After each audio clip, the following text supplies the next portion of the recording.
സാധാരണക്കാർ പറയരുത്. അത് തൊള്ളി കൊള്ളാത്ത വർത്താനാണെന്നേ എനിക്ക് പറയാനുള്ളൂ. കാരണം വലിയ ആലിമീങ്ങൾ രണ്ടു ഭാഗത്തുമുണ്ട്. പാണക്കാട് സയ്യിദ് ഹൈദർ അലി ശിഹാബ് തങ്ങൾ അല്ലാഹു ഇസ്സത്ത് വർദ്ധിപ്പിക്കട്ടെ, തങ്ങളുടെ ഗുരുവര്യനായിരുന്നു മർക്കദിലെ പ്രധാന മുദരിസ് എന്റെ അഭിമന്യ ഗുരു അലനല്ലൂർ എം എം അബ്ദുള്ള മുസ്ലിയാർ. ഹൈദർ അലി ശിഹാബ് തങ്ങളോട് ചോദിക്കുക, അലനല്ലൂർ അബ്ദുള്ള മുസ്ലിയാർ നിങ്ങളുടെ ഉസ്താദല്ലേ?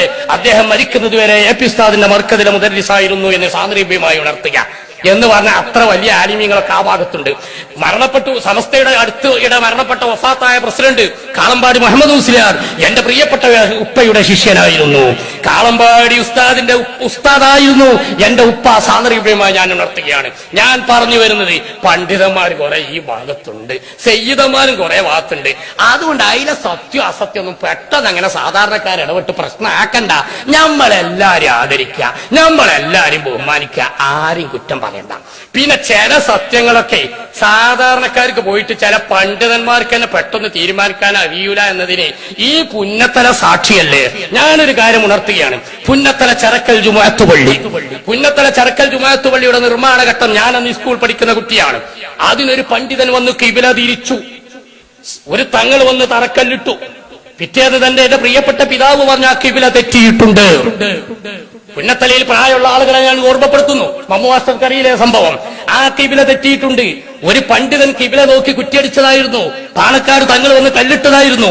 എന്റെ പ്രിയപ്പെട്ട പിതാവ് പറഞ്ഞു ആ കിബില തെറ്റിയിട്ടുണ്ട്, അത് മാറ്റണം, എന്നിട്ട് പള്ളി പണിതാൽ മതി.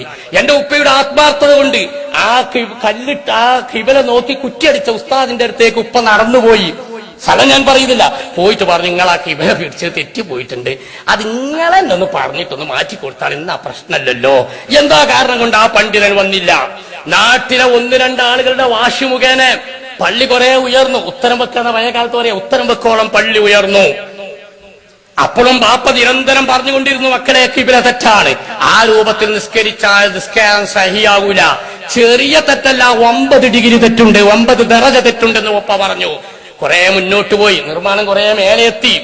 ഒന്ന് രണ്ടാളുകളുടെ വഴി. പിന്നീട് നമ്മുടെ നാട്ടിലുള്ള മഹാഭൂരിപക്ഷത്തിന് കാര്യം തിരിഞ്ഞു. അവര് പറഞ്ഞു, പള്ളിയുടെ പണി നിർത്തിവെക്കണം, ഞങ്ങൾ പൈസ തരൂല. പുളിയങ്കാട്ട് ഉസ്താദ് പറഞ്ഞു കിബില തെറ്റാണ്, അത് തീർച്ചപ്പെടുത്തിയിട്ട് അതിന് മുന്നോട്ട് പള്ളി പണി നടക്കാൻ പാടുള്ളൂ. പ്രശ്നമായി. അന്നും നാട്ടിലെ ഒന്ന് രണ്ട് വ്യക്തികൾ വാശിയോടുകൂടി നിന്നു. പാണക്കാട് സയ്യിദ് മുഹമ്മദ് അലി ശിഹാബ് തങ്ങളുടെ അടുക്കൽ പലതവണ ചർച്ച നടന്നു. അവസാനം എന്റെ ഓർമ്മ അനുസരിച്ച് വെളിമുക്ക് വാവ മുസ്ലിയാരും വൈലത്തൂര് വാവ മുസ്ലിയാരും, വെളിമുക്ക് വാവ മുസ്ലിയാർ വഫാത്തായി പോയി, അള്ളാഹു അടുത്ത് ദർജ ഉയർത്തി കൊടുക്കട്ടെ. വൈലത്തൂര് വാവ മുസ്ലിയാർ ഇന്നും എ പി ഉസ്താദിന്റെ നേതൃത്വത്തിലുള്ള സമസ്ത കേരള ജമിയത്തുൽ ഉലമയുടെ പ്രധാനപ്പെട്ട അംഗമാണ്. അള്ളാഹു അവിടുത്തേക്ക് ഇസ്സത്ത് വർദ്ധിപ്പിക്കട്ടെ. രണ്ടാളും വന്നു. ഞാൻ കുറച്ച് പറയാണ്, അതിന്റെ അടിയിൽ ഒരുപാട് ആലിമീങ്ങൾ വന്നു പോയിരുന്നു. അവര് രണ്ടാളും വന്നു. ഇവിടെ കുറ്റിയടിച്ച പള്ളിയുടെ കിബില പരിശോധിച്ചു. അവര് പറഞ്ഞു തെറ്റാണ്, 9 ഡിഗ്രി തെറ്റുണ്ട്. കർശോല കുഞ്ഞാമോലിയർ പറഞ്ഞതാണ് സത്യം. തീരുമാനമായി. ഉത്തരത്തോളം പണിത പള്ളി പൊളിച്ചു പണിയേണ്ടി വന്നു. രണ്ടാമത് തല മുതൽക്ക് കെട്ടി. അന്ന് ആ പള്ളി അങ്ങനെ തെറ്റായ കിബിലയിൽ തന്നെ നിർമ്മിക്കണമെന്ന് വാശി പിടിച്ചവരുടെ പിൻതലമുറക്കാർ പോലും ഇന്ന് ആ ശരിയായ കിബിലയിലേക്ക് നിസ്കരിക്കുന്നു. എന്റെ പ്രിയപ്പെട്ട ഉപ്പ പറഞ്ഞ കിബിലയിലേക്ക് തിരിഞ്ഞ് നിസ്കരിക്കുന്നു. കാരണം അതാണ് ശരി. അതല്ലായിരുന്നുവെങ്കിൽ ഈ നാട്ടിൽ ഒരുപാട് മുഅ്മിനീങ്ങളുടെ നിസ്കാരം ബാത്തിലാകുമായിരുന്നു. ഞാൻ എന്തിനാ ഈ പഴയ കഥ ഇപ്പോൾ പറഞ്ഞത്? ഞങ്ങൾ അത് ഏപ്പിക്കാർക്ക് ശരിയില്ല, ഇക്കാർക്ക് ശരിയുള്ളൊന്നും സാധാരണക്കാർ പറയണ്ട. ചില ശരികൾ ചില പണ്ഡിതന്മാർക്ക് പോലും തിരിച്ചറിയാൻ സാധിക്കൂല എന്ന് സാന്ദർഭികമായി പറഞ്ഞതാണ്. അതിന്റെ ഒരുപാട് തെളിവുകൾ പുന്നത്തലയിലുണ്ട്. ഒന്നും കൂടി പറഞ്ഞ് ഞാൻ നിർത്തി. ഒന്നും കൂടി പറയട്ടെ. ഇവിടെ ഒരു പരിപാടി നടന്നതിന് മറുപടി വെക്കുന്ന ഞങ്ങൾക്ക് ഒരു താല്പര്യം ഉണ്ടായിട്ടില്ല. പരമാവധി മറുപടിയും പരിപാടിയൊന്നും വേണ്ടെന്ന് ഞങ്ങൾ ആഗ്രഹിച്ചു. പക്ഷെ നേരത്തെ നടന്നതുപോലെ അപകടങ്ങൾ നടന്നപ്പോ ഇതിന്റെ മതപരമായ വശം ഈ നാട്ടിലുള്ള മുസ്ലിങ്ങളോട് അറിയിക്കൽ ഞങ്ങളുടെ ദീനിയായ ബാധ്യതയായതുകൊണ്ട് മാത്രം നിർവഹിച്ചതാണ്. ഞങ്ങൾക്ക് ആരോടും വാശിയില്ല, ആരോടും വെറുപ്പില്ല. ഞങ്ങൾ പുന്നത്തലയിൽ പ്രത്യേകിച്ച് ഞാൻ സക്കാഫി ആയതിന്റെ ശേഷം എന്റെ ഇവിടുത്തെ ജീവിതത്തിൽ ഒരാൾക്കും ജലീൽ സക്കാഫി ഗ്രൂപ്പ് കളിച്ചു എന്ന് പുന്നത്തലയിൽ ഒരാൾക്ക് പറയാൻ കഴിയില്ല എന്ന് ഞാൻ അഭിമാനത്തോടുകൂടി പറയാൻ.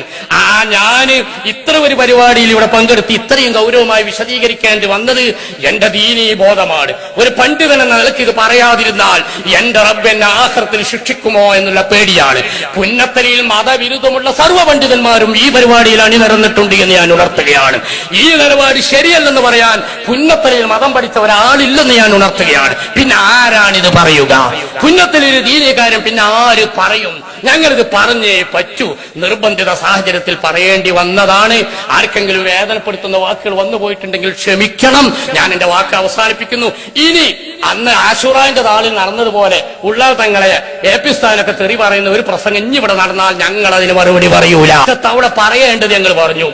ഇനിയും അത്രത്തോളം പറയേണ്ട ഒരു ദീന കുറെ ക്ലിപ്പിട്ട് കുറെ തോന്നിയാസം പറഞ്ഞതിനൊന്നും മറുപടി വേണ്ട. ദീനീപരമായ ഒരു മസാല പറഞ്ഞുകൊണ്ട് അതിൽ ഇടപെടേണ്ടി വന്നാൽ പുറത്തുനിന്ന് ആരും വിളിക്കാതെ ഇൻഷാ അല്ലാഹ് പുന്നത്തലയിലെ പണ്ഡിതന്മാർ തന്നെ അതിനാവശ്യമായ രൂപത്തിൽ മറുപടി പറയും, ഇടപെടും എന്ന് മാത്രം ഉണർത്തി ഞാൻ എന്റെ വാക്കുകൾ അവസാനിപ്പിക്കുന്നു. എന്റെ പ്രസംഗം നീണ്ടുപോയിട്ടുണ്ട്. വന്നിരായ സയ്യിദ് അവറുകൾ ഇരുന്ന് പ്രയാസപ്പെട്ടിട്ടുണ്ട്.